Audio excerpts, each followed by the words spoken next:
Gandhinagar park walkers welfare association ఆధ్వర్యంలో స్వాతంత్ర దినోత్సవ వేడుకలను ఘనంగా నిర్వహించారు. ప్రెసిడెంట్ పరస సురేష్ కుమార్ జెండా ఆవిష్కరణ చేసి దేశం సమైక్యంగా ఉండాలని, అన్ని వర్గాల ప్రజలు కులమత ఐక్యతను పెంపొందించుకుని దేశాన్ని ముందుకు తీసుకెళ్లాలని, మన వస్తువులు మనం సాధ్యమైనంత కొని దేశ సేవ చేయాలని, ముఖ్యంగా యువత చెడు వ్యసనాలను దూరంగా ఉంచాలని, దేశ ప్రగతికి బాటలు వేసేలా ఉండాలని కోరారు. మన దేశ సార్వభౌమత్వం కోసం కృషి చేయాలని కోరారు.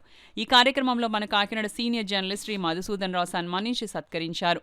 ఆయన దేశమంతా ప్రజల ఐక్యమత్యంతో ఉండాలని కోరారు. గోడి వెంకట్, సత్యవతి దంపతులు ప్రసంగించారు. ఈ కార్యక్రమానికి దాదాపు 200 మంది తెల్లని దుస్తుల్లో గాంధీ పార్క్ వాకర్స్, యోగా సభ్యులు, షటిల్, జిమ్ యువత, పెద్దలు, పిల్లలు పాల్గొన్నారు. తర్వాత అందరూ గాంధీ విగ్రహాలకు, దుర్గాబాయ్ దేశ్ముఖ్ విగ్రహానికి పూలమాలలు వేసి వారి సేవలను కొనియాడారు. ఈ కార్యక్రమానికి general secretary B Anjaneyulu, vice president Tokala Prasad, Ramana, cultural secretary P Veerabhadrarao, Murthy, Gandhi, lawyer Ramanamurthy, Ramu, Konala Krishna, yoga గురువు రాఘవానంద మాస్టర్, చిన్న తదితరులు పాల్గొన్నారు.